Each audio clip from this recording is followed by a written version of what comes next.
Ito, ang latest weather update. Alamin ang pinakasariwang ulat panahon ngayon dito sa Information TV Educational Channel 2. Nating bagyong si Enteng ay isa ng ganap na super typhoon at huling namataan sa layong 595 km west-northwest ng Lawag City, Ilocos Norte. Bagamat nasa labas na po ito ng ating Philippine Area of Responsibility, kumikita po natin dito sa satellite imagery po natin, yung outer rain bands po niya ay nakakaapekto pa rin po dito sa may extreme northern Luzon. Kaya asahan po natin makakaranas pa rin ng maulap na papawiri na may mga kalat-kalat na pag-ulan dito sa may Batanes at Babuyan Islands.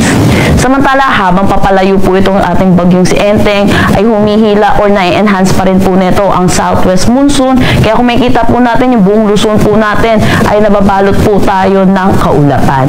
Asahan pa rin po natin ang magiging maulan po dito sa atin sa Luzon. Pero kung makikita naman po natin dito sa may Visayas at Mindanao, kasama na ang Bicol region, ay makakaranas po sila ng maaliwalas na panahon pero mataas po ang tsansa ng mga pag-ulan sa hapon at sa gabi dulot ng mga localized thunderstorms.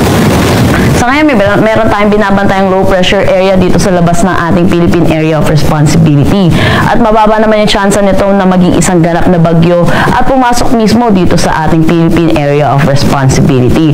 So nakikita din po natin, wala po itong direktang epekto sa anumang parte ng ating bansa. Kung makikita din po natin dito sa satellite imagery po natin, meron po tayong kumpol ng kaulapan dito. At patuloy po natin itong i-monitor kung magde-develop ito low pressure area sa mga susunod na araw.